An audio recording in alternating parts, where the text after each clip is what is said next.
चलिए, तो लेक्चर जो है इसमें आज ग्रेविटेशन तक के सारे फॉर्मूले आ जाएंगे और कुछ क्वेश्चंस भी करा दूंगा जो मेन आते रहते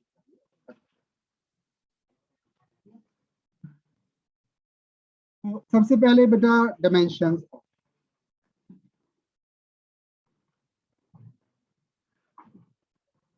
फोर्स के डिमेंशन और टेंशन के dimension.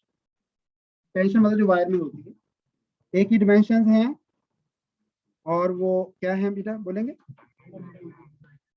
ml t minus. Pressure के डिमेंशन नहीं याद, लिखते जाओ साथ साथ में, ml-1 t-2।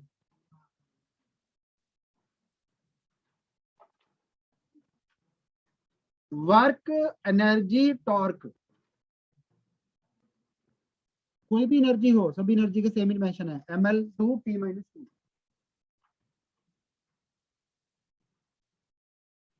डिमेंशन लिख लो बेटा, लिख के याद होंगे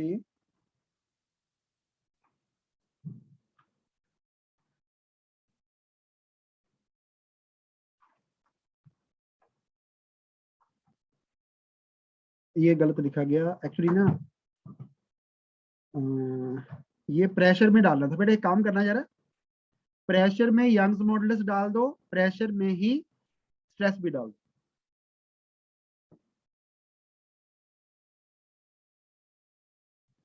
प्रेशर में याद करना बेटा, प्रेशर के डिमेंशंस यंग्स मॉडुलस किया ना अभी हमने रिसेंटली इलास्टिसिटी में, स्ट्रेस, फोर्स अपॉन एरिया, ठीक है, ये सब जो है वो प्रेशर वाले डिमेंशन होते हैं, ml-1 t-2। चलो अब बोलेंगे पावर के डिमेंशन पे, ml2 t-3। वर्क को टाइम से डिवाइड करना है।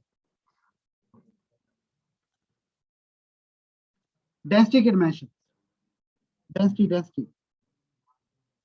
ml-3 t0 आएगा। फ्रीक्वेंसी हो, एंगुलर वेलोसिटी हो, ओमेगा जिसको लिखते हैं, मास नहीं आएगी, लेंथ भी नहीं आएगी, t⁻⁻1।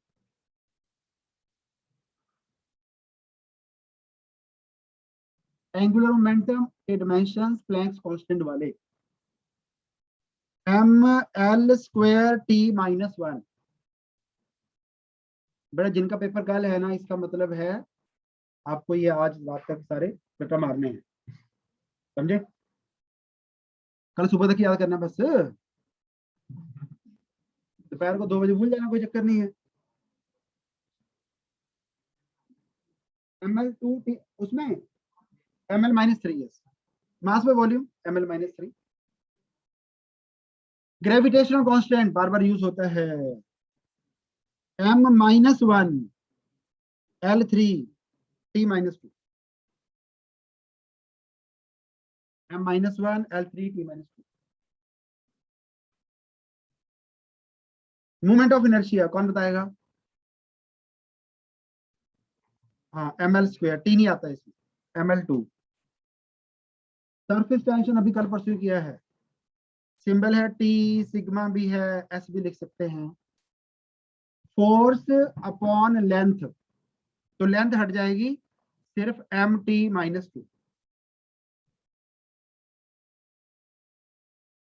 एक और इंपॉर्टेंट है कोफिशिएंट ऑफ विस्कोसिटी, सिंबल है ईटा, और डिमेंशनल फॉर्मूला है ml-1 t-1।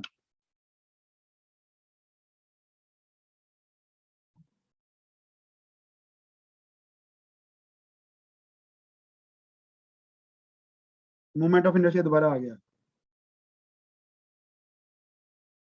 Strain, angle, relative density, solid angle, ये सब हैं डिमेंशनलेस। स्ट्रेन था change in length bye original length, angle था L/R, सॉलिड एंगल था एरिया अपॉन आर स्क्वायर, सब डिमेंशनलेस आएंगे।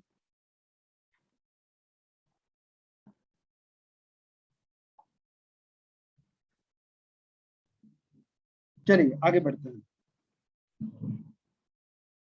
एक क्वेश्चन है, फोर्स, वेलोसिटी और टाइम को अगर फंडामेंटल यूनिट्स लेते, देखो कुछ क्वेश्चन तो वो पावर एबीसी लेके करने पड़ते हैं, कुछ सीधे भी होते हैं। सीधे मतलब फोर्स वेलोसिटी और टाइम में ना मास के डिमेंशन क्या होंगे। याद है आपको फोर्स का फॉर्मूला, मास इनटू एक्सेलरेशन, और एक्सेलरेशन होती है velocity by time. Acceleration is v upon t, ठीक है। तो इक्वेशन 2 से ना इक्वेशन 1 में वैल्यू पुट कर दो, तो force equal to mass into acceleration की जगह पे v बाय t लिख दें। हमें मास के डिमेंशन निकालने हैं, तो मास को ऐसे लिखा जा सकता है, देखिए t गया ऊपर, v आ गया नीचे, तो एफ टी वी माइनस 1, उतारना नहीं है। सोल्यूशन आप फाइंड किया हो, समझ आ गया। दोबारा, force equal to mass into acceleration होता है, acceleration equal to change in velocity by time होता है, चेंज इन वेलोसिटी की डिमेंशन वेलोसिटी वाली होगी, तो v बाय t। तो बेटा v भी आ गया, t भी आ गया, मास भी आ गया, f भी आ गया। हमें m के डिमेंशन निकालने हैं, m को छोड़ के बाकी सारा कुछ दूसरी साइड ट्रांसफर कर दो। मुश्किल तो नहीं है, कल सुबह तक याद रखना, याद रह जाएगा हर्षिता बेटा। चलिए, एक क्वेश्चन आता है y equal to a sine omega T minus K X को, जो कि इक्वेशन आएगी आखिरी चैप्टर में जाकर, वेव का इक्वेशन है। तो इसमें अगर x डिस्टेंस है, t टाइम है, तो ओमेगा और k के डिमेंशन क्या है। तो बेटा जो साइन है ना, वो किसी एंगल का लेते हो ना आप, तो ब्रैकेट के अंदर सारा क्या है, एंगल, एंगल के डिमेंशन, डिमेंशन है। तो ओमेगा टी के डिमेंशन भी 1 आने चाहिए, के एक्स के डिमेंशन भी 1 आने चाहिए। मेरा बात समझ में आ गई। ओमेगा टी के डिमेंशन भी 1, के डिमेंशन भी 1। इसमें टी है टाइम, टाइम को नीचे ले जाओ, टी माइनस 1 आ गया ओमेगा। और के एक्स के डिमेंशन भी 1 आने चाहिए, तो बेटा एक्स यानी कि लेंथ को नीचे ले जाओ, एल माइनस 1 है। उसकी तो नहीं, रिपीट करो कि समझ आ गया, आ गया। साइन किसी एंगल का लिया जाएगा, ये ब्रैकेट के अंदर पूरा एंगल है, तो ये भी एंगल है, ये भी एंगल है, तो दोनों के डिमेंशन एंगल वाले। हाँ, ओमेगा टी के डिमेंशन भी 1 और के एक्स के डिमेंशन भी 1। तो बेटा 1 को x से डिवाइड करो, लेंथ हो गया नीचे वाला, इधर t को नीचे ले और t माइनस 1। एनी डिफिकल्टी, ठीक है। सोल्यूशन आपको सेंड किया पीडीएफ। एक ये क्वेश्चन है बेटा, बार बार आता रहता है, P V equal to N R T, जो है वो तो है आइडियल गैस की इक्वेशन। केमिस्ट्री में करा दी कि नहीं कराई आपको, करवा दी है, हैं? तो रियल गैस की इक्वेशन होती है, प्रेशर में थोड़ा ऐड करना पड़ता है, वॉल्यूम में थोड़ा सा माइनस होता है। तो छोड़ो, हमें उससे नहीं लेना देना कुछ। हमें पूछा है कि ए और बी के डिमेंशन निकालो, इसमें क्या है। देखो, सिमिलर चीजों को ऐड कर सकते हो, सिमिलर चीजों को ही माइनस कर सकते हो। तो वॉल्यूम में से क्या माइनस करोगे, वॉल्यूम। प्रेशर में क्या ऐड करोगे, तो बेटा ए बाय वी स्क्वायर के डिमेंशन प्रेशर वाले होंगे, यानी कि ए के dimension pressure into volume square के होंगे। तो प्रेशर के डिमेंशन आपको बता रही है, M L minus 1 T minus 2 into volume कर दो, उसका स्क्वायर भी करना है फिर, तो एल पावर क्या आ जाएगा 6, 6 माइनस 1 5। बी जो है उसके डिमेंशन वॉल्यूम वाले होने चाहिए, तो एल क्यूब आना चाहिए। आपको पूछा है ए इंटू बी के डिमेंशन क्या हो, तो दोनों को मल्टीप्लाई कर लो भाई, क्या आएगा, टी पावर कितना आएगा, एम एल 8 टी माइनस 2। समझ आ गया सभी को, सार्विका, ठीक है, डाउट तो नहीं अच्छा आपको बेटा, नहीं आया, आगे आगे, नहीं मतलब नहीं आया तो फिर ऐसे, आ गया तो ऐसे। हाँ, नहीं आया, प्रेशर में ऐड कर सकते हैं प्रेशर, तो ए बाय वी स्क्वायर के डिमेंशन प्रेशर वाले होने चाहिए, तो ये वॉल्यूम का स्क्वायर इधर ले जाओ, तो ए के dimension pressure into volume square के होने चाहिए, तो प्रेशर के डिमेंशन को वॉल्यूम के स्क्वायर से मल्टीप्लाई, ठीक है। इधर वॉल्यूम में से वॉल्यूम माइनस किया जा सकता है, तो बी के डिमेंशन वॉल्यूम वाले होने चाहिए, यानी L3। हमें पूछा है ए इंटू बी के डिमेंशन क्या है, बाकी एग्जाम में ए के भी आ सकते हैं, बी के भी आ सकते हैं, ए इंटू बी के भी आ सकते हैं, ए अपॉन बी के भी आ सकते हैं, कुछ भी। चलिए आगे, क्लियर है। सिग्निफिकेंट फिगर याद है आपको, रूल्स। अच्छा, कौन सा आंसर बताओ जरा,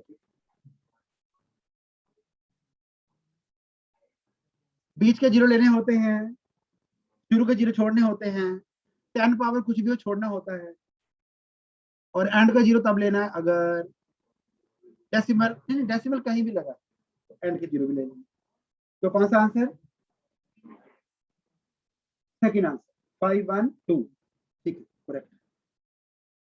इसके बाद था फिर कॉम्बिनेशन ऑफ एरर्स। अगर सम और डिफरेंस हो तो क्या करना है? दो क्वांटिटीज का तो सिर्फ एरर ऐड होगा।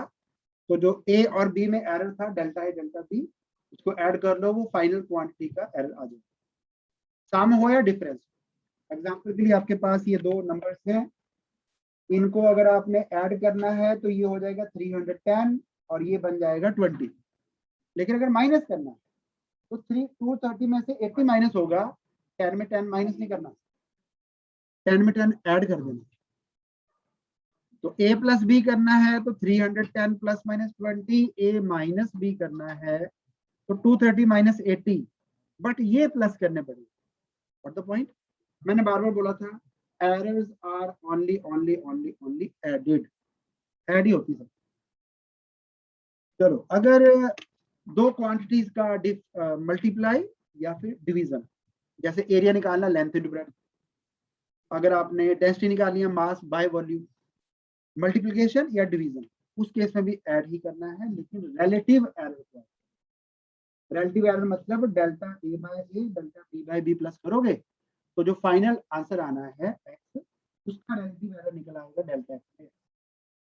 एग्जाम्पल के लिए अगर मास जो है वो 20 प्लस माइनस 1 ग्राम है, वॉल्यूम लेटर से 5 प्लस माइनस 0.2 ml, आपको निकालना है डेंसिटी में कितना एरर आए, तो आप ए को बी से डिवाइड करेंगे, ए बाय बी करना है तो आपने delta density by density equal to delta A by A plus delta B by B. बाकी वो तो सॉल्व करके जो भी नंबर आएगा वो एक सेकेंडरी इशू है, वो तो जो भी, वो तो क्वेश्चन अकॉर्डिंग हर बार नई चीज आएगी जो भी आए। दोनों रूल क्लियर हो गए? लिखना नहीं है बस, अगर क्लियर हो गए याद करने हैं, घर जाके दोबारा फिर पढ़ लेना एक बार। अगर वो पावर जैसे वॉल्यूम में होता है 4/3 पाई आर क्यूब, स्फीयर का वॉल्यूम, पावर जो है वो आगे फिट कर देनी है और फिर से रिलेटिव एरर ही लिखनी। एक्चुअली क्या है ना, ए क्यूब अगर होगा यहाँ पे तो ए 3 बार आया ना, ए इंटू ए इंटू ए, तो आपको 3 बार delta A by A delta A delta A, 3 बार को इंग्लिश में बोलेंगे 3 टाइम्स, टाइम्स का मतलब होता है मल्टीप्लाई। तो जो एन है ना 3 या जो भी है, उसको आपने डेल्टा ए बाय ए के आगे फिट कर देना। एग्जाम्पल के लिए अगर एक स्फीयर का रेडियस है 20 प्लस माइनस 0.1 सेंटीमीटर, आपको पूछा है कि वॉल्यूम में कितना रिलेटिव एरर है, तो वॉल्यूम का फॉर्मूला है 4/3 पाई आर क्यूब। 4 आपने मेजर नहीं किया, 3 आपने मेजर नहीं किया, पाई भी मेजर नहीं किया, जो गलती है एरर है वो तो रेडियस में। पसंद में आई? तो आपने लिखना है delta V by V equal to 3 times delta R by, ये 3 time delta R by R. अगर परसेंट एरर निकालना होगा तो इंटू 100 भी कर लेना, फिर परसेंट एरर आना। तो ऐसा क्वेश्चन जो है एमसीक्यू में यूजुअली आता रहता है कि स्फीयर के रेडियस में 2% का एरर है, बताओ वॉल्यूम में कितने परसेंट एरर होगा, क्या लिखोगे? जो रेडियस का एरर है ना उसका 3 टाइम करना है बस। तो रेडियस में एरर अगर 2% है तो वॉल्यूम कितने परसेंट एरर होगा? 6%, मल्टीप्लाई कर दो। ये जनरल फॉर्मूला है। अगर ए पावर क्यू हो, B power sorry A power P, B power Q, C power R, hello, तो उस केस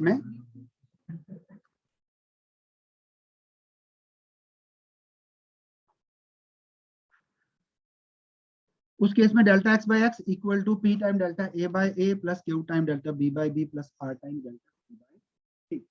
अगर परसेंट एरर निकालना होगा सभी को इंटू इंटू 100 करना, फिर आंसर परसेंट में आ जाएगा। चलो, एक जो मोस्ट फेमस क्वेश्चन है, अगर P एक क्वांटिटी है जो कि A B C D पे depend to A cube B square C square root D, निकालना है परसेंट एरर इन P और A B C D का परसेंट एरर गिवन है, तो वही फॉर्मूला, पावर जो है वो आगे फिट करते जाओ, 3 time delta A by A into 100, B का स्क्वायर है 2 times delta B by B into 100, but as told only only only only add करना है, नीचे वाला को नीचे मत लिख देना, ऊपर एक ही लाइन में आने हैं। सी का पावर कितना है, तो half into delta C by C into 100 और डी पावर, बाकी जो परसेंट एरर दिया होगा ना ऊपर क्वेश्चन में वो यहाँ पे रिस्पेक्टिवली डाल देना और आंसर आ जाएगा। लेकिन जल्दी मत करना, कई बार ना ए की जगह बी का पुट कर लेते, मतलब फॉर्मूला तो आता है, उसको सॉल्व भी किया था पहले कई बार, लेकिन एग्जाम में जाकर कुछ ऐसी गलती कर दी कि क्वेश्चन जो है आपका वो 0 हो गया। चलिए, मोस्टली ये वाला क्वेश्चन आता है, बट ये मत सोचना कि 30% की आंसर आए, थोड़ी वैल्यू बदल देंगे आंसर चेंज हो जाएगा, तरीका यही रहेगा। क्या आंसर आएगा, 6%, समझ गए। कभी कभी क्वेश्चन बोलेंगे कि एक बल्ब का रेजिस्टेंस निकाल रहे हैं, रेजिस्टेंस का फॉर्मूला क्या था बेटा, ओम्स लॉ याद है आपको, V इक्वल टू, तो R equal to V by I, तो delta R by R into 100 equal to delta V by V into 100 plus delta I by into 100। कभी लिखा होता है कि वोल्टेज में जो 3% एरर है और करंट की मेजर में 2% एरर है, तो रेजिस्टर में कितने परसेंट एरर आया, 5%। वोल्टेज में 3% एरर था, करंट के मेजरमेंट में 2% एरर था, तो रेजिस्टेंस के मेजरमेंट में कितना परसेंट एरर आए, दोनों को प्लस कर दो बस, 3% प्लस 2%। चलिए, आई थिंक क्लियर है सभी को। अब शुरू कर रहे हैं वन डायमेंशनल मोशन। ये वाला पेज नोट डाउन करना, पहले सुन लो, नोट डाउन करने का टाइम दिया जाएगा। अगर एक ऑब्जेक्ट कवर करता है इक्वल डिस्टेंसेस, यानी पहले 50 किलोमीटर में वेलोसिटी v1 थी, अगले 50 किलोमीटर में वेलोसिटी v2 थी, तो एवरेज स्पीड निकालने का तरीका है 2v1 v2 upon v1 plus, मतलब वेलोसिटी तब आएगी अगर वो एक ही डायरेक्शन में चलता है। अगर वो कह रहे हैं कि जाते हुए आते हुए, फिर एवरेज वेलोसिटी 0 होगी, जहां से चले थे वहीं पहुंच गए, तो डिस्प्लेसमेंट 0 हो गया। तो वो स्पीड और जरा वेलोसिटी को जरा कंसीडर करना है।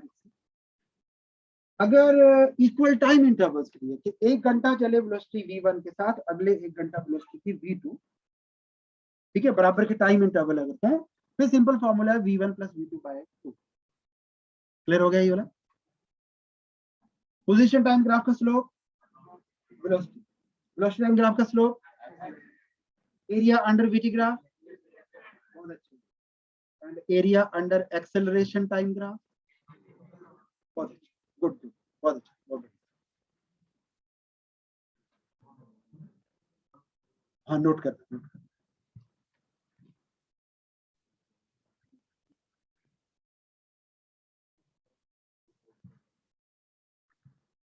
चलिए, और स्लोप कैसे निकालना है, tan थीटा से। तो आपको याद है क्वेश्चन ये वाला, velocity of A ratio velocity of B निकालना है, तो V A upon V B, हाँ 3:1 ऑफ कोर्स। तो वी ए को क्या लिखोगे, tan 60 है ना, और वी बी को tan 60 की वैल्यू सा यूज बेटा √3, और tan 30 की वैल्यू 1/√3, वो √3 ऊपर जाके 3 बन जाएगा ना, मल्टीप्लाई होके। ये ग्राफ्स हैं बेटा, velocity time graph. Uniform motion में तो वेलोसिटी चेंज नहीं होती, एक्सेलरेटिव मोशन में वेलोसिटी चेंज होगी, यूनिफॉर्म मोशन में वेलोसिटी चेंज नहीं होनी। तो वेलोसिटी वाला ग्राफ जो है वो टाइम एक्सिस के पैरेलल होगा, और सेकंड वाले में बेटा वेलोसिटी बढ़ती जा रही है टाइम के साथ यूनिफॉर्मली, जैसे एक ऑब्जेक्ट को ड्रॉप करे उसकी वेलोसिटी बढ़ती चली जाएगी, और एक अगर ऑब्जेक्ट को अपवर्ड थ्रो करे तो उसकी वेलोसिटी कम कम कम और कम होती है, तो उसका ग्राफ जो है वो थर्ड वाला आता है। और ग्राफ अगर ऊपर को चढ़े तो स्लोप कैसा होता है, पॉजिटिव, तो बीच वाले में पॉजिटिव एक्सेलरेशन है। दूसरा ग्राफ नीचे को आ रहा है, उसमें नेगेटिव एक्सेलरेशन, नेगेटिव होती है ऊपर को थ्रो करते हो, अपवर्ड वेलोसिटी अगर आपने पॉजिटिव ली तो एक्सेलरेशन डाउनवर्ड नेगेटिव ही आएगी। तो नेगेटिव एक्सेलरेशन वाला ग्राफ जो है या रिटार्डेशन वाला ग्राफ कह लो, वो डाउनवर्ड स्लोप में आएगा। क्वेश्चन है which of the following graphs can represent one dimensional motion, NCERT question है। पहला ग्राफ नहीं रिप्रेजेंट कर पाएगा क्योंकि एक ही टाइम पे एक ही ऑब्जेक्ट दो जगह नहीं हो सकता। Is it? इस टाइम पे यहां भी था, यहां भी था। दूसरे में वेलोसिटी टाइम ग्राफ है, एक ही टाइम पे वेलोसिटी पॉजिटिव भी है नेगेटिव भी है, यानी राइट को भी जा रहा है लेफ्ट को भी जा रहा है, ऐसे नहीं होगी। स्पीड इज नेवर नेगेटिव, इसमें ग्राफ नीचे चला गया, बस एक ही वजह है फिर, है ना। पोजीशन जो है वो टाइम के साथ बढ़ सकती है, पहले राइट को आ जाएगा, फिर पीछे को भी आ सकता है लेफ्ट को, फिर राइट को आ सकता है, नेगेटिव भी हो सकती है पोजीशन, नो प्रॉब्लम। तो डी ग्राफ जो है वो वन डायमेंशनल मोशन को रिप्रेजेंट कर सकता है। चलिए,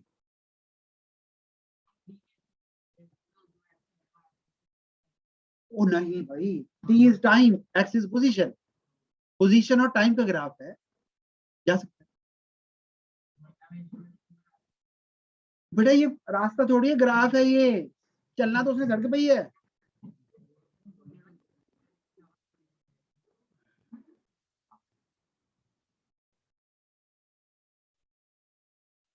चलिए, आपको निकालना है ये ग्राफ कौन सा, पहले तो बताओ ग्राफ किस में प्लॉट किया हुआ है।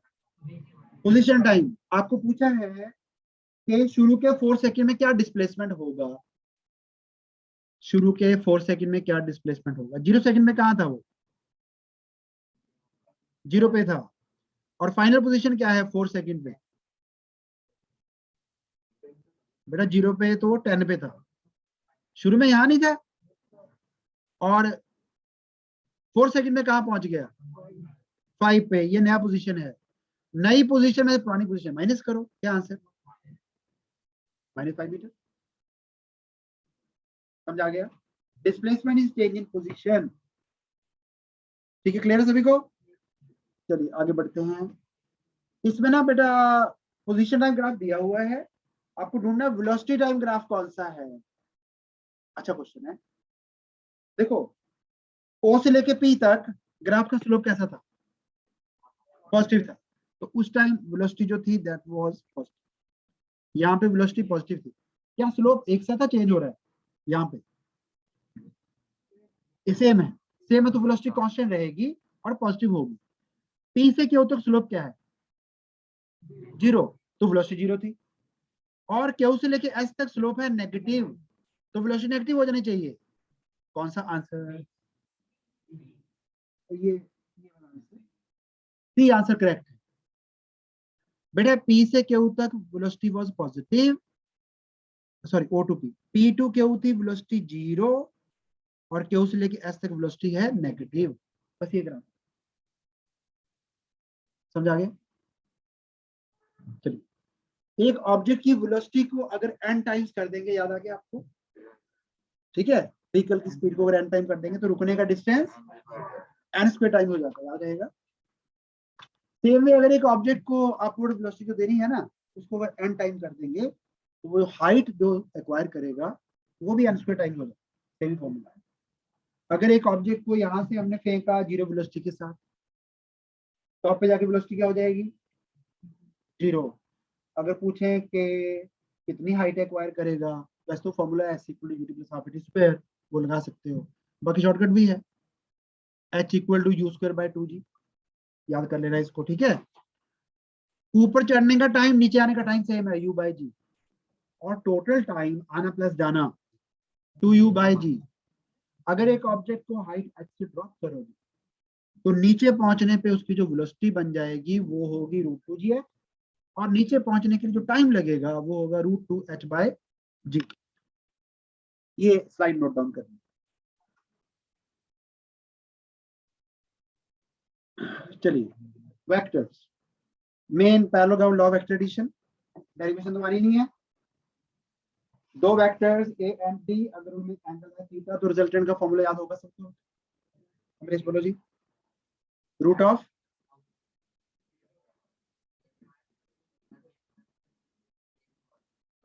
+2ab cos theta. अभी लड़का आते हुए बोल रहे हैं, अभी कभी याद नहीं होगा।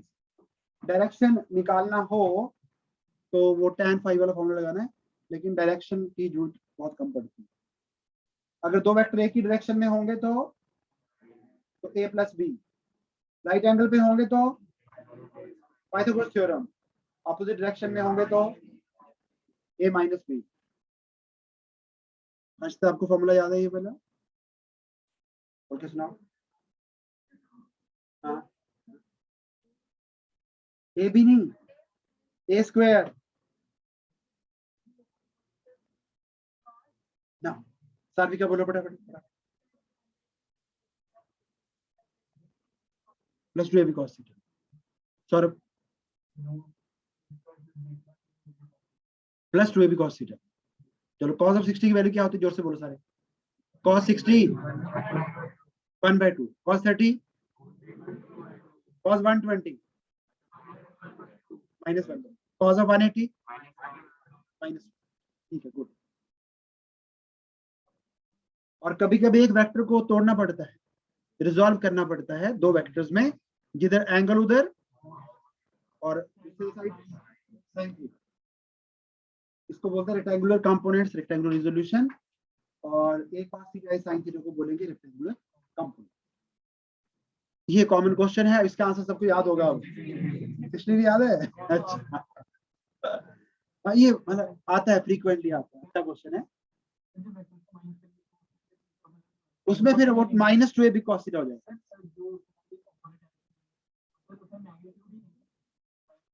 ना ओनली मैग्नीट्यूड, मैग्नीट्यूड। चलो इसको छोड़ दो, मैंने वैसे स्लाइड भेजी हुई है आपको, अगर करना है किसी ने तो। रिजल्टेंट की जगह पे 3p स्क्वायर पुट कर देना, रूट हटाना है तो स्क्वायर कर देना।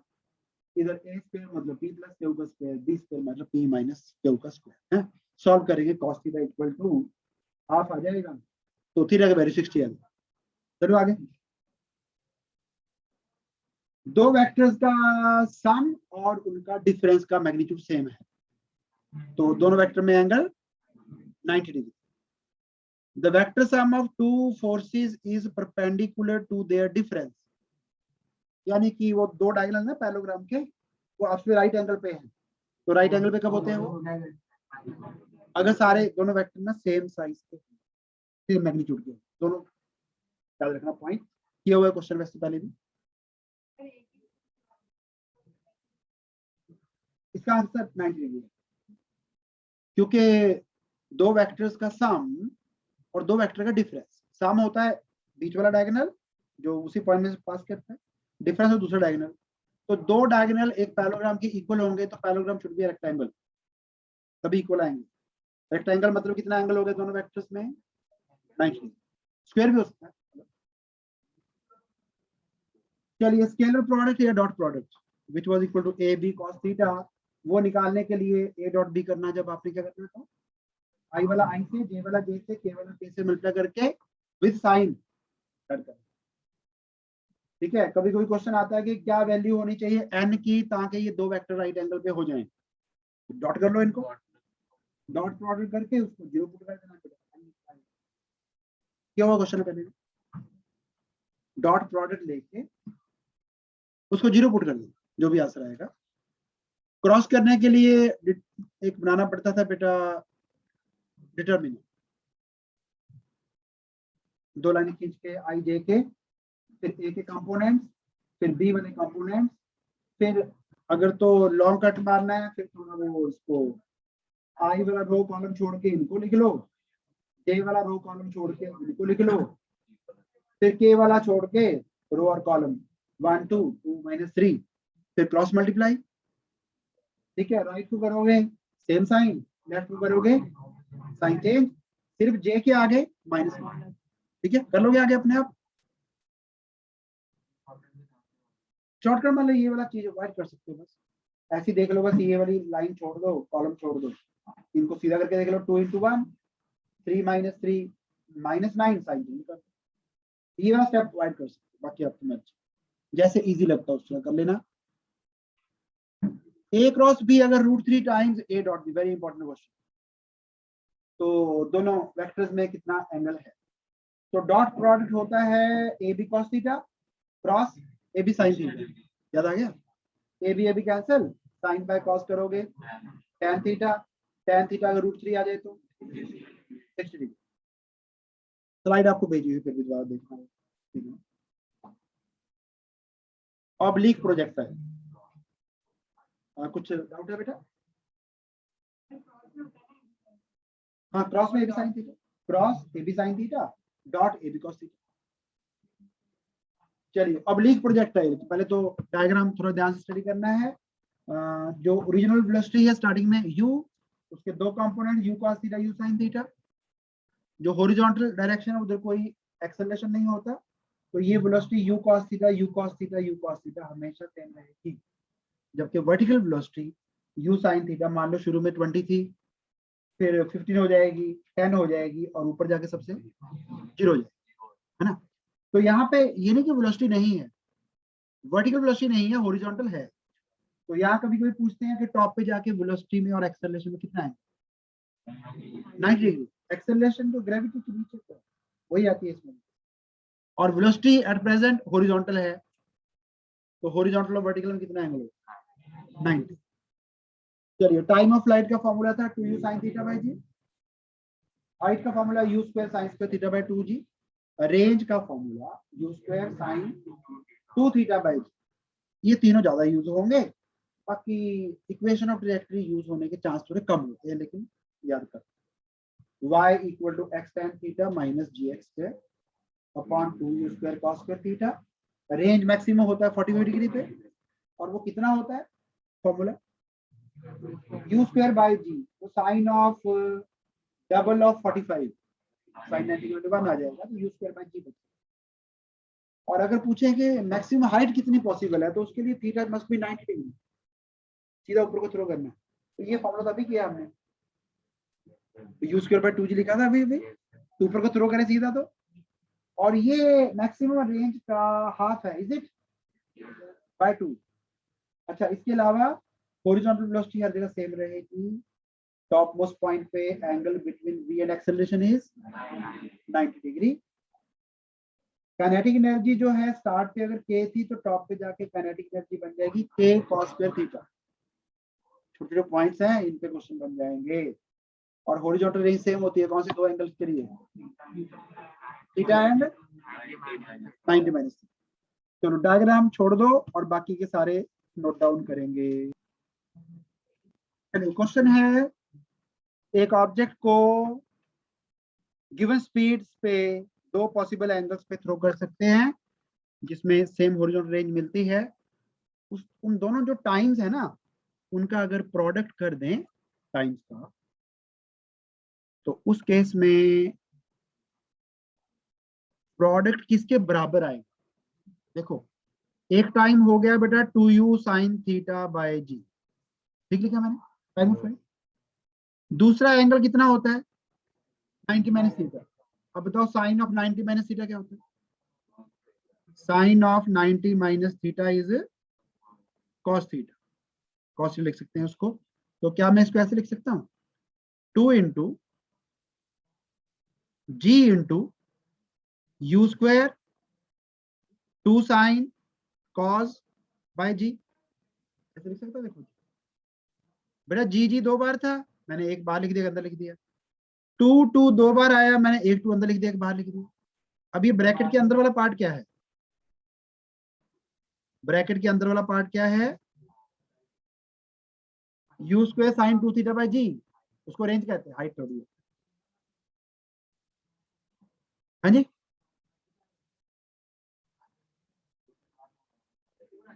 नहीं 4 नहीं ना लेके आना मुझे वो sine theta into cos theta into 2 भी तो बनाना है, तभी तो साइन 2 थीटा बनेगा वो, इसलिए उसको फिर 2 एक बार रख लिया, तो आंसर 2r बाय जी। समझ गए, नोट डाउन करना है इसको, कर लो कर लो कर लो, ठीक ठीक, क्वेश्चन मत लिखो। अब थोड़े फॉर्मूले और यू ऐड कर दो। यूनिफॉर्म सर्कुलर मोशन,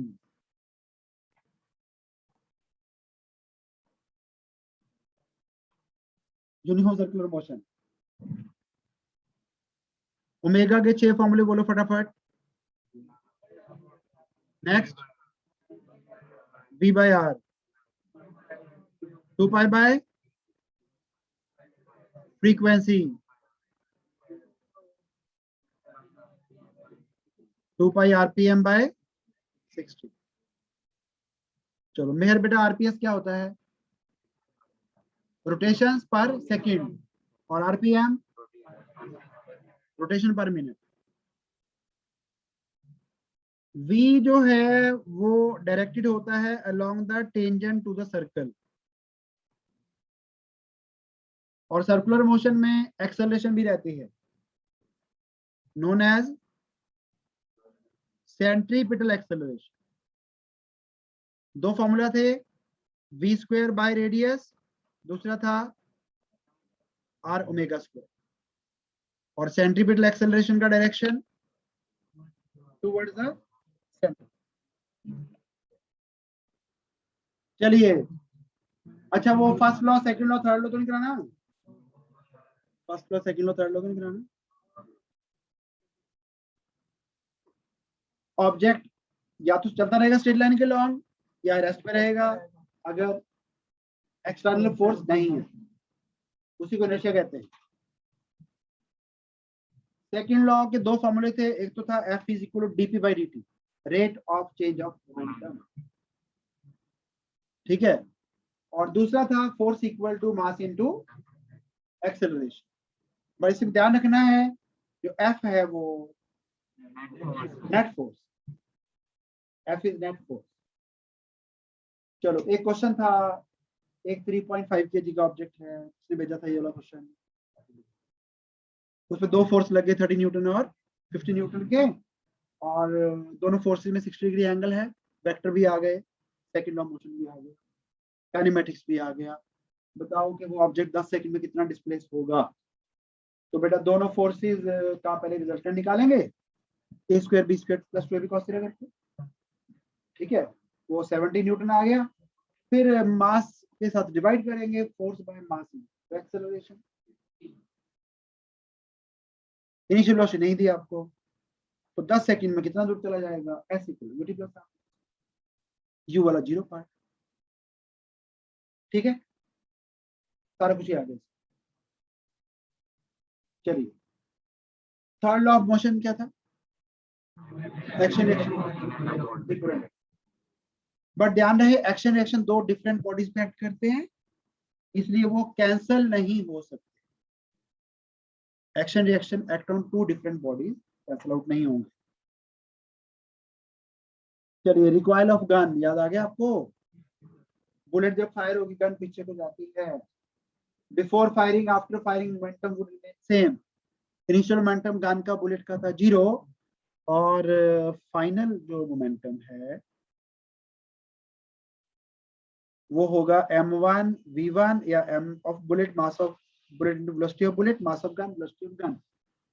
तो ये लेफ्ट पार्ट तो आ गया 0, तो इसमें गन की वेलोसिटी का निकालने का फॉर्मूला था, इसको लेफ्ट पे ले गए, नेगेटिव हो गया, और मास ऑफ गन से कर दिया डिवाइड, तो ये रिलेशन है। नेगेटिव साइन इंडिकेट्स के वेलोसिटी ऑफ बुलेट से उल्टी होगी velocity of gun, direction opposite होगा। और अगर शोल्डर भी यूज करेंगे पर्सन का, तो पर्सन का मास भी गन में ऐड हो जाएगा, फिर डिनोमिनेटर थोड़ा बड़ा हो जाएगा, रिक्वायर स्पीड कम हो जाएगी, तो गन पीछे को जरा कम आएगी, इसलिए शोल्डर के साथ लगा के चलाते। ठीक है, नीचे क्वेश्चन है, आपने जो दो येलो वाले फॉर्मूले ये नोट डाउन करने हैं, और एक नीचे वाला क्वेश्चन जस्ट सॉल्व करना है। करिए। Next is connected motion. वो टेंशन के 3 पॉइंट याद है आपको? Tension always pulls, always in pair, same throughout a wire. तो ऐसे वाला बेटा क्वेश्चन मोस्टली आता रहता है, इसमें एक्सेलरेशन का फॉर्मूला नोट डाउन कर लेंगे, और टेंशन का फॉर्मूला भी नोट डाउन कर लेंगे। m1 minus m2 upon m1 plus m2 into g. Tension में 2 टाइम्स m1 m2 इंटू जी अपॉन m2। बाकी अगर ऐसा क्वेश्चन हो तो connected motion, force of contact कई बार पूछते हैं, कई बार पूछेंगे आपको टेंशन कितना है। इस तरह केसेस में क्या करना है आपको, पहले निकालना है सिस्टम का एक्सेलरेशन। तो टोटल फोर्स कितना 60 डिवाइड बाय टोटल मास, तो कितना एक्सेलरेशन हो गया 5 मीटर पर सेकंड स्क्वायर। ये जो फोर्स F2 है ना, इसने बेटा 5 kg को यही एक्सेलरेशन देना, तो F2 हो गया 5 × 5 यानी 25, और F1 ने इन दोनों को देना है बेटा यही एक्सेलरेशन 5 और 4 को, तो क्या लिखूं 9 × 5, तो कितना हो गया बेटा 45 न्यूटन। यहां भी same, acceleration equal to force divide by total mass. T1 ने खींचना है सिर्फ M1 को, तो T1 equal to M1 × A का वैल्यू पुट कर देना, और T2 ने खींचने हैं M1 M2 दोनों, तो M1 + M2 इंटू एक्सेलरेशन, समझ गए। अपेरेंट वेट इन लिफ्ट, बस आपने दो चीज याद रखनी है, अगर लिफ्ट जाएगी ऊपर को एक्सेलरेशन के साथ, एक्सेलरेशन अगर ऊपर होगी तो वेट हो जाएगा m × ब्रैकेट g प्लस, चाहे ऊपर को चाहे नीचे को जाए उसकी टेंशन लेनी। अगर एक्सेलरेशन अप है तो weight is m × g plus a. अगर एक्सेलरेशन है ही नहीं, कांस्टेंट स्पीड से जा रही है, तो वेट में कोई चेंज नहीं आएगा। और अगर एक्सेलरेशन है डाउनवर्ड, लिफ्ट भले ऊपर को जाती रहे, जिस लिफ्ट की स्पीड कम हो रही है या ऊपर को रही है, तो उसका एक्सेलरेशन नीचे को। रिटार्डेशन के टाइम एक्सेलरेशन का डायरेक्शन मोशन से उल्टा होता है, तो लिफ्ट का motion upwards but acceleration downward. चलो मतलब आपने 2 पॉइंट याद, upward acceleration m × g plus है, downward acceleration m × g minus है। नो एक्सेलरेशन मतलब नो चेंज, फिर इक्वल टू mg आएगा। फ्रिक्शन, फ्रिक्शन अपोज करती है रिलेटिव मोशन को या टेंडेंसी टू मूव, जैसे स्टैटिक फ्रिक्शन। फ्रिक्शन भी पेयर में एग्जिस्ट करेगी, दो बॉडीज के बीच में होती है ना फ्रिक्शन, तो दोनों पे लगता है। Friction acts tangentially along the surface of the, सिर्फ कॉन्सेप्ट वाइज कर रहे हैं, बाकी लिखना कुछ नहीं है। स्टैटिक फ्रिक्शन तब तक रहेगी जब तक ऑब्जेक्ट मोशन में नहीं आए। स्टैटिक फ्रिक्शन जो है वो अपने आप को एडजस्ट करती रहती है, वो 0 से लेकर लिमिटिंग फ्रिक्शन के बीच में कुछ भी हो सकता है, और लिमिटिंग फ्रिक्शन का value μs × normal reaction. Kinetic friction जो है वो रिलेटिव मोशन को अपोज करती है, इसमें टेंडेंसी टू मूव हो रहा था लेकिन चला नहीं ऑब्जेक्ट, और इसका वैल्यू फिक्स्ड रहता है, लेकिन एफ लिमिटिंग से थोड़ा सा कम होता है, और इसका फॉर्मूला भी ऑलमोस्ट वही है, म्यू के यानी kinetic friction into normal reaction. Mu S और म्यू के डिपेंड करेगा नेचर ऑफ सरफेस कांटेक्ट, लेकिन नॉर्मल रिएक्शन कितना है, सरफेस एरिया कितना है, वो सब मैटर नहीं करता। तो both kinetic and static friction are independent of area of contact. ध्यान रखना, वो डस्टर वाला एग्जांपल बताया था ना मैंने, चाहे लिटा दो उसको चाहे खड़ा कर लो, सेम फ्रिक्शन रहता है। चलिए ये क्वेश्चन यूजुअली आता रहता है, करवा देता हूँ लेकिन नोट डाउन नहीं करना। जो ब्लॉक ये है ना वो 2 किलो का है, तो जो बी है ना ये वाला ब्लॉक, ये कितने किलो का हो सकता है ताकि सिस्टम में खड़ा रहे। तो खड़ा रहने का मतलब फ्रिक्शन लगेगी कौन सी, स्टैटिक, है ना। और स्टैटिक फ्रिक्शन की जो हाईएस्ट वैल्यू है वो लिमिटिंग फ्रिक्शन होती है, that is equal to mu, mu यानी 0.2 इनटू हॉरिजॉन्टल सरफेस पे रिएक्शन होता है mg। तो मास है 2 kg और g का वैल्यू लेना है 10, तो कितना आ गया बेटा फिर 4 न्यूटन। तो बेटा पीछे को मैक्सिमम फोर्स में 4 न्यूटन मिल सकती है, तो इधर को भी मैक्सिमम फोर्स 4 न्यूटन होना चाहिए, इससे ज्यादा लगना चाहिए, ज्यादा लगे चल पड़ेगा। तो 4 न्यूटन इस मास का b का वेट है m × g, तो मास कितना हुआ 0.4 kg। समझ गए। जो फ्रिक्शनल फोर्स है उसकी हाईएस्ट वैल्यू है mu × normal reaction, horizontal surface पे नॉर्मल रिएक्शन mg, तो म्यू mg फोर्स से ज्यादा फोर्स नहीं लगा पाएगा पीछे को, तो उसी फोर्स में रोकना है इसको चलने से। तो इसका वेट जो है ना वो 4 न्यूटन ज्यादा नहीं होता, तो मैक्सिमम वैल्यू 0.4 kg। चलिए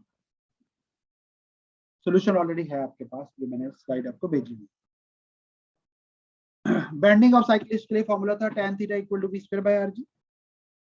कार अगर लेवल्ड कर्व पे टर्न लेती है तो मैक्सिमम स्पीड का फॉर्मूला यूएस rg square root whole square root, और अगर रोड जो है बैंक्ड है तो मैक्सिमम स्पीड का फॉर्मूला है रूट ऑफ rg, तो आएगा यूएस में tan थीटा ऐड कर लेना पिछले फॉर्मूले पे और डिवाइड बाय कर देना 1 माइनस यूएस tan। एक इसमें ऑप्टिमम स्पीड का फॉर्मूला था कि कितनी स्पीड से चलाएं कि कार के टायर सबसे कम घिसे, वो फॉर्मूला था rg tan theta square. Slide आपको बता चुके हैं। हाँ जी, अगर एक ऑब्जेक्ट सर्कुलर मोशन में को वर्टिकल सर्कल में चलाना है तो अपने आप घूमने के लिए हमने नहीं घुमाना, हमने सिर्फ स्पीड देनी है। टॉप पे स्पीड जो है वो रूट GR होनी चाहिए और बॉटम पे स्पीड जो है वो रूट 5 GR होनी चाहिए।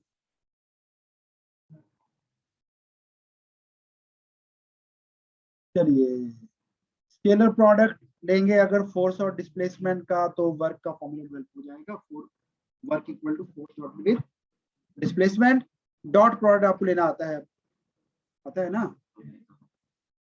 चलिए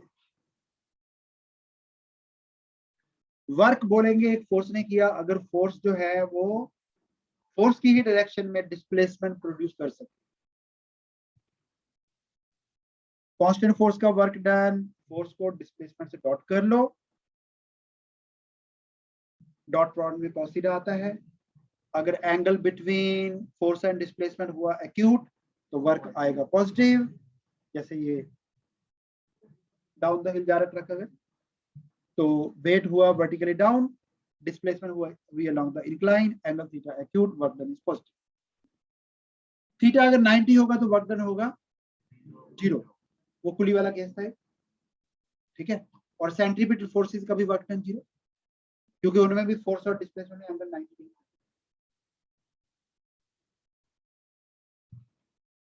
और नेगेटिव वर्क होगा अगर angle between force and displacement is obtuse more than 90 degree. तो वर्क निकालने के लिए भी आपको वही डॉट करना है। अगर एक फोर्स आपको दी हुई है, उसके अंडर ऑब्जेक्ट जो है पोजीशन R1 से R2 में शिफ्ट हो गया, तो बताओ कितना वर्क होगा। तो पहले डिस्प्लेसमेंट निकाल लो, displacement is final position minus initial position, वो करके जो भी आएगा I वाला I में से माइनस J वाला J में, K वाला K में से कर चुके पहले भी। इसके बाद फोर्स को डिस्प्लेसमेंट मतलब I वाला I से, J वाला J से, K वाला K से मल्टीप्लाई करो, बट एंड में I J की नहीं लगाना, जस्ट नंबर्स आएंगे उनको मैनेज करो। वर्क अगर वेरिएबल फोर्स का हो तो दो फॉर्मूले हैं, या तो करोगे इंटीग्रेशन, दूसरा था area under force displacement graph, और पावर के दो फॉर्मूले थे, वर्क डन बाय टाइम, दूसरा है फोर्स को वेलोसिटी से डॉट करो। चलो ये वाला वर्क निकाल के देखो जरा फटाफट। इसमें स्टार्टिंग पॉइंट जो है वो 0 है, ओरिजिन, तो R2 में से 0 माइनस करोगे तो यही आ जाएगा ना, तो जस्ट डॉट करके दिखाओ दोनों को, ओरली हो जाएगा, ओरली 5 into 2 10 and 3 into -1 7 आएगा, 7। एक ये वाला भी करके देख लो जरा। फोर्स डिस्प्लेसमेंट ग्राफ दिया हुआ है 0 से लेके 6 मीटर तक, जस्ट एरिया निकाल दो, चाहे ट्रेपेजियम वाला फॉर्मूला लगा लो या एक रेक्टेंगल और ट्रायंगल वाला फॉर्मूला लगा लो, half into base into height, फिर दोनों को प्लस कर दो।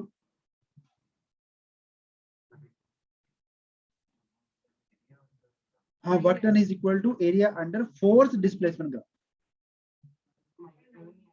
-7 आएगा, 5 into 2 10, 3 into -1 is plus -3, 10 में 3 माइनस किए 7 आए।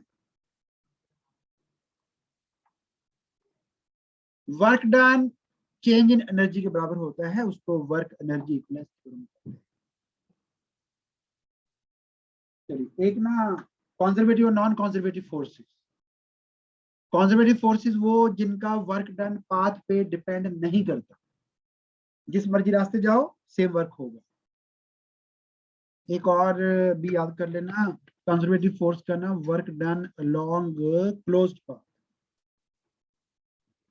Work done along closed path वो जीरो होता है। Work done along closed path zero. जैसे जब ना शिमला गाड़ी लेके जाते हो ना, फ्रिक्शन को भूल जाएंगे थोड़ी देर के लिए, तो जाते हुए वर्क आपको करना पड़ेगा। आते हुए कई लोग गाड़ी जो है वो इंजन स्टार्ट किए भी नहीं ले जाते हैं, ऐसी ना तेल बचा लेते हैं। जो इलेक्ट्रिक व्हीकल है वो जाते हुए तो काफी बैटरी खा जाएगा, लेकिन आते हुए चार्ज भी हो जाएगा उसी ग्रेविटी से। आते हुए चार्जिंग हो जाएगी उसकी बैटरी। जो इलेक्ट्रिक व्हीकल कार है टाटा की ना, टाटा नेक्सॉन, जाते हुए नॉर्मल से ज्यादा बैटरी खा जाती है ऊपर चढ़ते हुए। बंदा डर जाता है कि यार बैटरी तो गई सारी। घबराओ नहीं, आते हुए चार्जिंग मिलेगी आपको। जाते हुए ग्रेविटी के अगेंस्ट वर्क किया, आते हुए ग्रेविटी वर्क करके देगी आपको। ठीक है, तो इसलिए ग्रेविटेशनल फोर्स जो है वो कंजर्वेटिव फोर्स है। और फ्रिक्शनल फोर्स कोई फायदा नहीं करती। स्कूल जाओगे तो भी वर्क आप करके जाओगे, बासी वर्क आपके आपके करने। ये सोचना फ्रिक्शनल फोर्स आपको वर्क करके देगी। नॉन कंजर्वेटिव में वर्क डन जाते हुए भी होगा, आते हुए भी होगा। ठीक है, क्लोज पाथ में वर्क करना पड़ेगा, यानी वर्क डन पाथ पे डिपेंड करता है। अगर सीधे स्कूल जाओगे तो कम तेल लगेगा, गर्लफ्रेंड को भी लेके जाओगे ज्यादा तेल लगेगा। तो घर थोड़ा साइड में। रिलेशन बिटवीन काइनेटिक एनर्जी और मोमेंटम वेरी इंपॉर्टेंट। दो फॉर्मूले थे, kinetic energy P square by 2m and momentum निकालना हो तो root of 2m into kinetic energy. एक क्वेश्चन, अगर मोमेंटम को 20% बढ़ाया तो काइनेटिक एनर्जी में कितने परसेंटेज आया? कितना आया? 44%। चलो 30% वाला कर लेते हैं हम, थोड़ा बढ़ा लेते हैं। तो पुराना मोमेंटम था P, पुरानी काइनेटिक एनर्जी थी K यानी P स्क्वायर बाय 2m। नया मोमेंटम जो है वो P में 30% ऐड करो जो कि बनेगा 1.3 P। तो सीधी बात है ना, 100 में अगर चेंज आया 30 का तो 1 में कितने का आएगा? तो कितना आया? तो मेरा 1 में 0.3 ऐड कर लो, 1.3। अब नई काइनेटिक एनर्जी होगी नए मोमेंटम का square divide by 2m। 1.3 P का स्क्वायर करोगे तो 1.69 P स्क्वायर बाय, तो P स्क्वायर बाय 2m को पुरानी काइनेटिक एनर्जी लिख लो K। और परसेंटेज निकालने का फॉर्मूला, परसेंटेज नई value minus old by old into 100 and for new over old. कहीं सर ने जीरो लिखा था। 1.69 K में से K माइनस करके K से करो डिवाइड और इंटू करोगे 100। K कॉमन निकाल के कैंसिल, 1.69 में से 1 माइनस किया 0.69, कितना आंसर आएगा? 69%। एक तो फॉर्मूला था फोर्स का, force was equal to minus kx where k is called spring constant. और एनर्जी स्टोर का फॉर्मूला है हाफ kx स्क्वायर। और जब स्क्वायर आ जाए तो ग्राफ बनाना हो तो पैराबोला, तो ग्राफ का शेप पैराबोला है। ठीक है, अगर वर्क डन निकालना हो कि स्प्रिंग x1 तक पहले कंप्रेस था, उसको एक नए डिस्टेंस x2 तक कंप्रेस करना है, तो उसमें क्या वर्क होगा? तो हाफ के x2 स्क्वायर नई एनर्जी स्प्रिंग की माइनस हाफ के x1 स्क्वायर जो पहले से थी वो माइनस कर देंगे। ये वर्क का रिलेशन रहेगा। चलिए अब कोलिजन जो है आपको ज्यादा इलास्टिक कोलिजन फोकस करना है। बाकी टेबल बनाया था ना हमने, याद है? इलास्टिक, इलास्टिक, परफेक्टली इलास्टिक, याद है? सुपर इलास्टिक, वो टेबल भी एक बार देख लें। सभी कोलिजन में मोमेंटम और टोटल एनर्जी कंजर्व होती है। सभी कोलिजन में। इलास्टिक कोलिजन में काइनेटिक एनर्जी भी conserve in addition to those two. Inelastic में काइनेटिक एनर्जी कम हो जाएगी और परफेक्टली इलास्टिक में काइनेटिक एनर्जी कम भी होगी और मासेस दोनों जुड़ जाएंगे आपसे, याद है। सुपर इलास्टिक में काइनेटिक एनर्जी बढ़ जाती है, वैसे इसकी जरूरत नहीं पड़ती है। और वन डायमेंशनल इलास्टिक कोलिजन में एक बेटा और इसमें कोएफिशिएंट रेस्टिट्यूशन था। इलास्टिक के लिए 1, inelastic less than 1, perfectly inelastic के लिए 0 और ये था ग्रेटर देन 1 लिखा हुआ है। ये है एक फॉर्मूला कि अगर एक ऑब्जेक्ट को हाइट x से हमने छोड़ा और कोएफिशिएंट रेस्टिट्यूशन अगर e है तो वो दोबारा कितनी हाइट पे चढ़ेगा, नई हाइट h2, उसका रिलेशन है h2 h1 और कोएफिशिएंट ऑफ रेस्टिट्यूशन का रिलेशन है, कभी निकालना पड़ेगा, वैसे आने के चांस बहुत कम है। वन डायमेंशनल इलास्टिक कोलिजन में फॉर्मूले थे v1 और v2 के, वो रट्टा मार लेना है, ठीक है। अगर सामने वाली मास जो है वो रेस्ट पे हुई तो फिर ये वाला पार्ट छोड़ देना। अगर सामने वाला मास रेस्ट पे हुआ तो u2 वाला पार्ट डिलीट कर दे। इसके अलावा इसमें 3 पॉइंट्स और थे। अगर m1 इक्वल टू m2 हुआ तो वेलोसिटी इंटरचेंज हो जाती, याद आया। m2 अगर रेस्ट पे होगा तो 3 केस थे, m1 m2 सेम, तो बेटा जो इंसिडेंट मास था वो रुक जाएगा और जो टारगेट मास है वो सेम स्पीड से लॉन्च हो जाएगा आगे। m1 बहुत बड़ा हो अगर m2 से, यानी जो मास आ रहा है वो बहुत बड़ा, जिससे टकराना है वो बहुत छोटा, उस केस में बेटा जो इंसिडेंट मास है उसकी वेलोसिटी में कोई फर्क नहीं पड़ता, ट्रक की स्पीड में कोई फर्क नहीं पड़ेगा, याद आ गया। और रिक्शा की स्पीड क्या हो जाएगी, डबल, याद आ गया। और अगर इंसिडेंट मास बहुत छोटा हो, यानी कि हम ट्रक पे फेंके बॉल को तो बॉल वापस मुड़ेगी, उसकी वेलोसिटी पहले u1 थी अब -u1 हो जाएगी, और ट्रक की वेलोसिटी क्या होगी जी। ये एक एनसीईआरटी क्वेश्चन था, आ सकता है आपको भी, पढ़ लीजिए जरा फटाफट। चलिए, सेंटर ऑफ मास लोकेट करने का फॉर्मूला क्या था, m1r1 प्लस m2r2, ज्यादा है तो आगे चलते रहना, डिवाइड बाय टोटल मास, ठीक है। और अगर बाहर से कोई फोर्स नहीं होगा तो सेंटर ऑफ मास या तो रेस्ट पे रहेगा या फिर कंटिन्यूअसली सेम वेलोसिटी चलता रहेगा। सेंटर ऑफ मास की वेलोसिटी निकालनी हो उसका भी यही फॉर्मूला है, बस r की जगह v डाल। ये एक एनसीईआरटी क्वेश्चन था।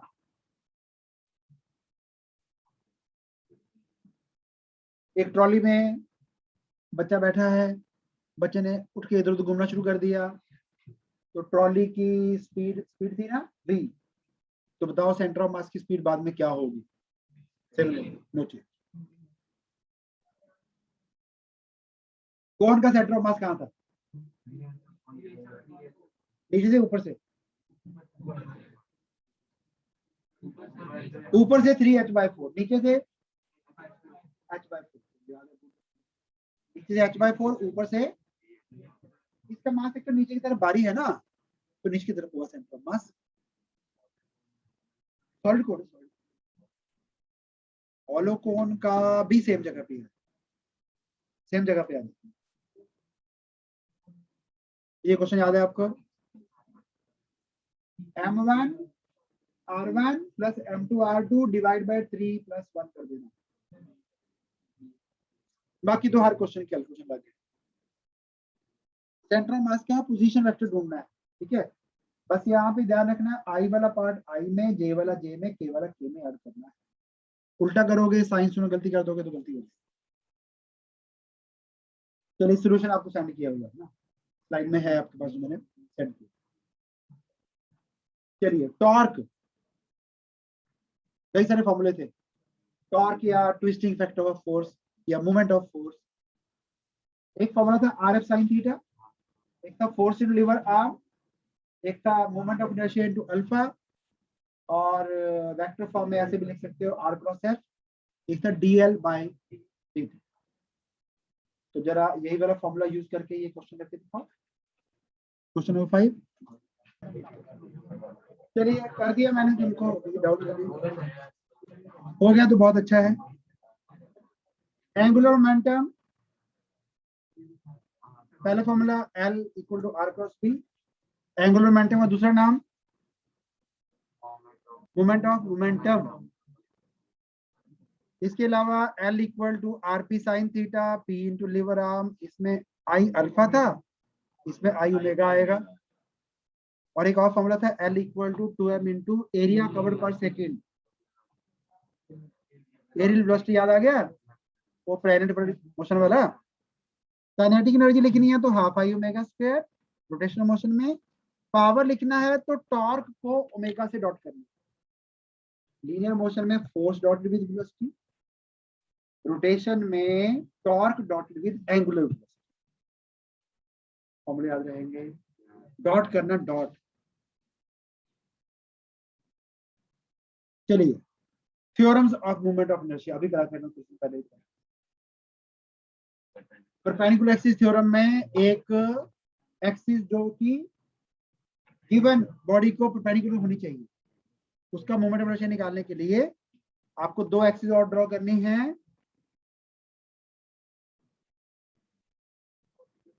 हाँ, lying in the plane of the body, perpendicular to each other, passing through same point। ये दोनों मोमेंट ऑफ इनर्शिया निकाल लो, I1 I2। निकुंज बेटा आपको सीट चाहिए।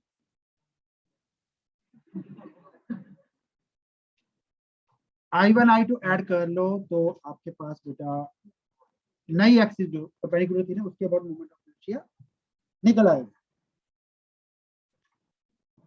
थ्योरम ऑफ पैरेलल एक्सिस, उसमें गिवन एक्सिस ये वाली है। गिवन एक्सिस के पैरेलल एक लाइन ड्रॉ करनी है सेंटर ऑफ मास में। पहले मोमेंट ऑफ इनर्शिया निकालना है सेंटर ऑफ मास के अबाउट, उसे फिर प्लस कर देना है mass of the body into given axis से सेंटर ऑफ मास के डिस्टेंस का स्क्वायर। ये दूसरा फॉर्मूला था। और इसी को यूज करते हुए बाकी अगर याद रह सके बहुत अच्छा है। रिंग का मोमेंट ऑफ इनर्शिया क्या था, mr स्क्वायर, डायमीटर के about mr square by 2, tangent के अबाउट, जोर से आवाज नहीं आई, सही क्या आना है बेटा, 3/2 mr square. mr square by 2 में mr स्क्वायर और ऐड करना, और एक लाइन एक्सियल लाइन के parallel through the circumference 2 mr। mr square already है ये वाला सेंटर ऑफ मास वाला, उसमें mr स्क्वायर और प्लस करेंगे 2 mr स्क्वायर। कल पेपर है भाई साहब।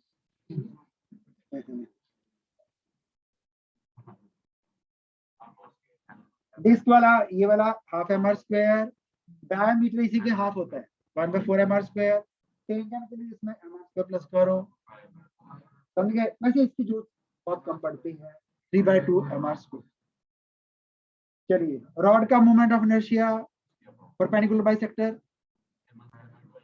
ml स्क्वायर बाय 12, और एंड पॉइंट के about solid sphere, hollow sphere, hollow cylinder, mr square. Hollow मतलब सर्कल्स, सॉलिड मतलब डिस्क। चलो अगर एक ऑब्जेक्ट रोल डाउन करेगा अलोंग द इंक्लाइन, तो नीचे पहुंच के उसकी जो स्पीड है वो वैसे √2gh लिखी थी अभी हमने थोड़ी देर पहले। एक ऑब्जेक्ट फ्री फॉल में है, बॉटम पे जाके वेलोसिटी √2gh होती है। इसमें √2gh के अलावा ना 1 + I/mr स्क्वायर से और डिवाइड।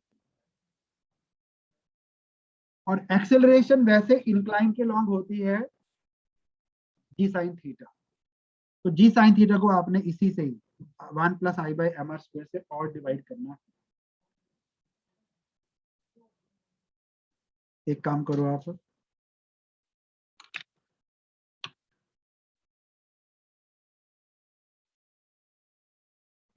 ये वाले मूवमेंट ऑफ इनर्शिया नोट करो सारे। Only movement of inertia, derivation नहीं लिखनी। हाँ ये दो फॉर्मूले नोट कर लो बेटा। दो फॉर्मूले ये भी लिख लो, वेलोसिटी और एक्सेलरेशन वाले।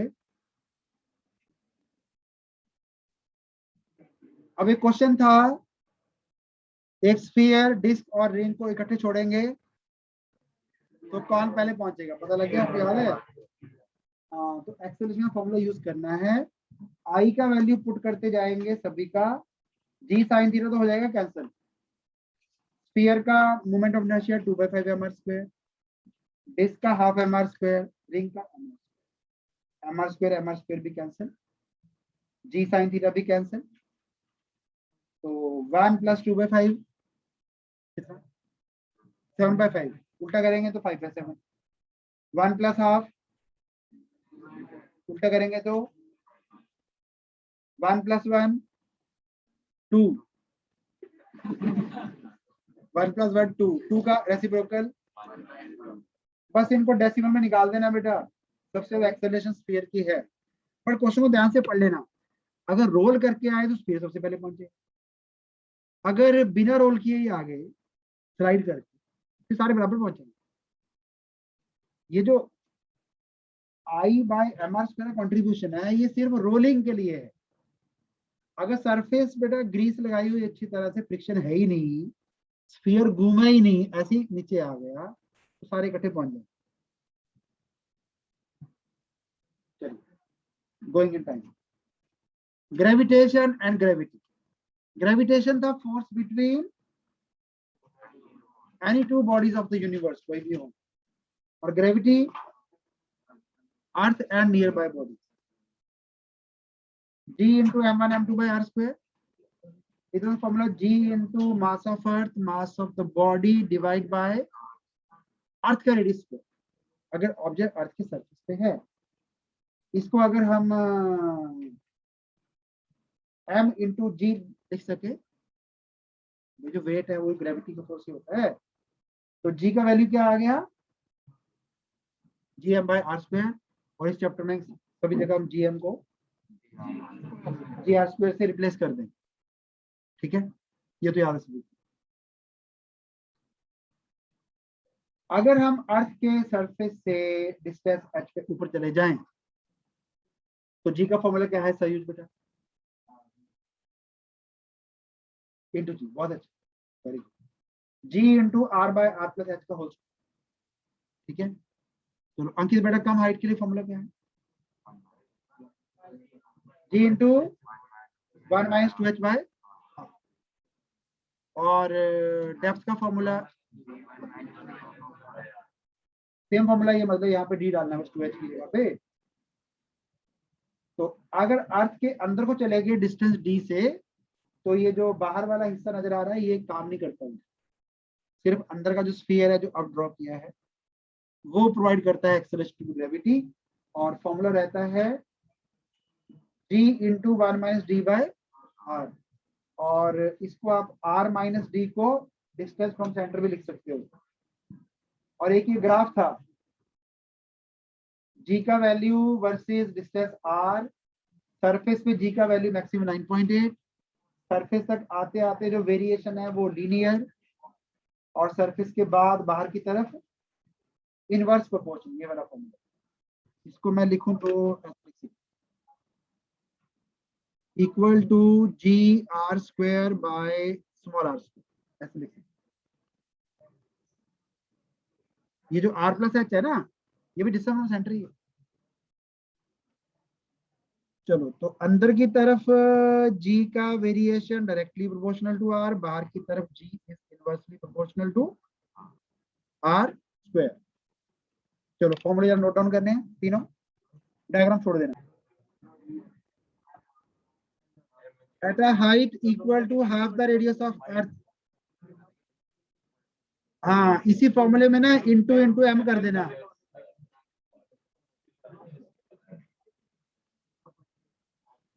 r में h को इधर r/2 पुट करेंगे, 2 है ना, तो 3r/2 आएगा। 3r/2 मतलब 3r नीचे 2 ऊपर आ जाएगा, और इसका स्क्वायर भी करना है। तो पुराना वेट कितना, और इसका स्क्वायर करेंगे तो 4/,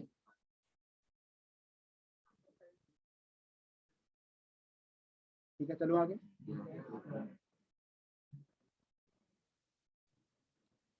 orbital velocity of satellite, orbital velocity अगर नहीं याद आया तो फिर mv²/r को ना ग्रेविटेशनल फोर्स के बराबर रख देना, निकल आएगा। mm कैंसिल, एक r कैंसिल, तो v orbital root of gm/r, r को r प्लस h भी लिख सकते हैं, radius of earth plus height, gm को gr², r² बाहर निकालो कॉमन, ओनली r बचेगा। ये सारे फॉर्मूले ऑर्बिटल वेलोसिटी के हैं, और ऑर्बिटल वेलोसिटी जो है वो सैटेलाइट के मास पे डिपेंड नहीं करती।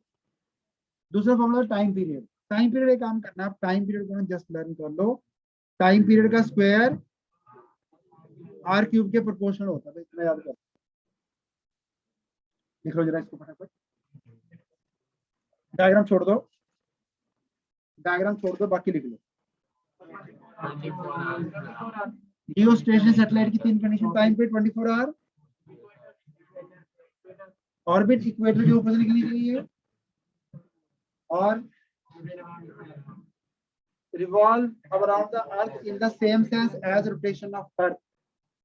और जियो स्टेशनरी सैटेलाइट की हाइट क्या थी? 36,000 रुपीज किलोमीटर। सैटेलाइट की एनर्जीज के फॉर्मूले याद रखना बेटा।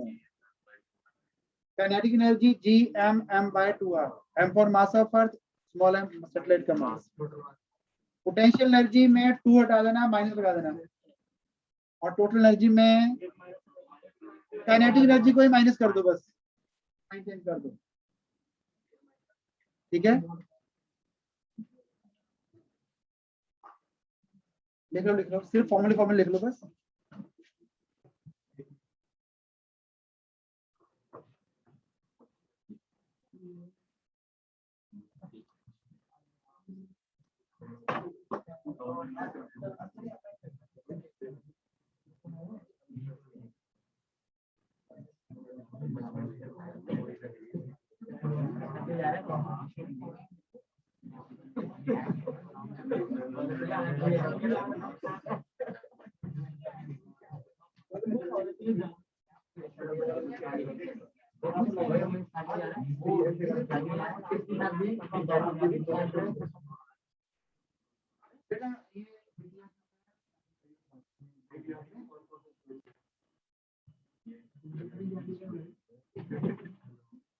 इसका जो आंसर शीट है वो सीबीएसई में आज सैंपल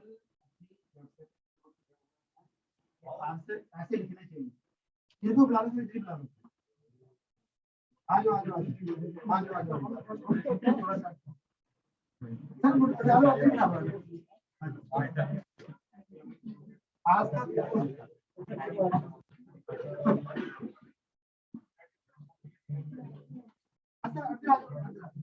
आप देना शुरू कर दो।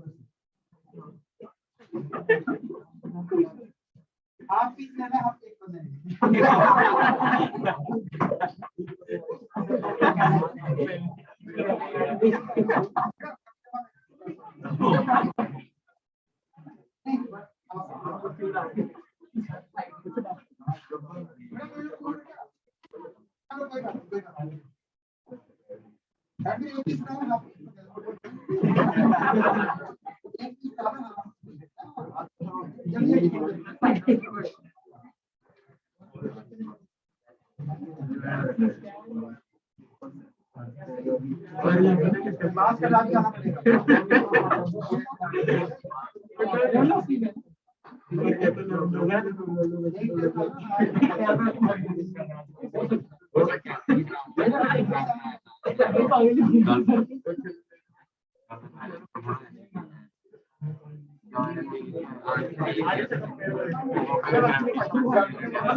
वो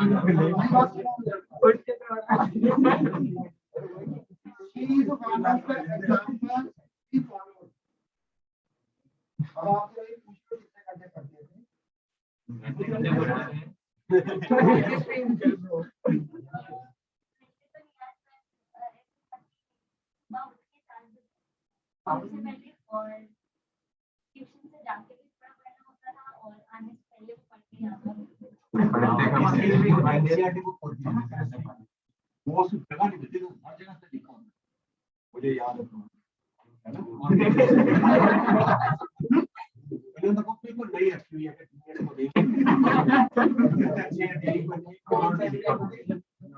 बेटा आपको टाइट रहना, आप लोग इनके बराबर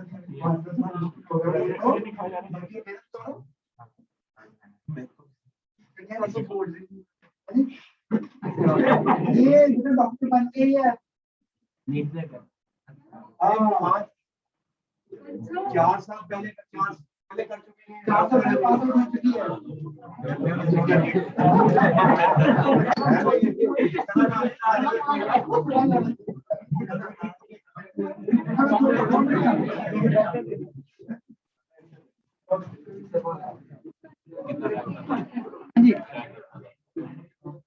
रैंक तो मुझे याद नहीं है, लेकिन बेटा मतलब क्या मैंने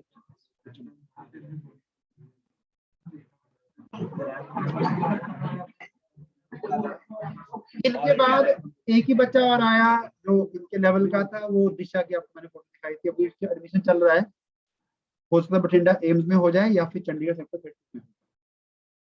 अभी फॉर्म भरे जा रहे हैं। दिशा की फोटो दिखाई थी मैंने आपको ना, दिखाई जिसके बायो में full out of full marks.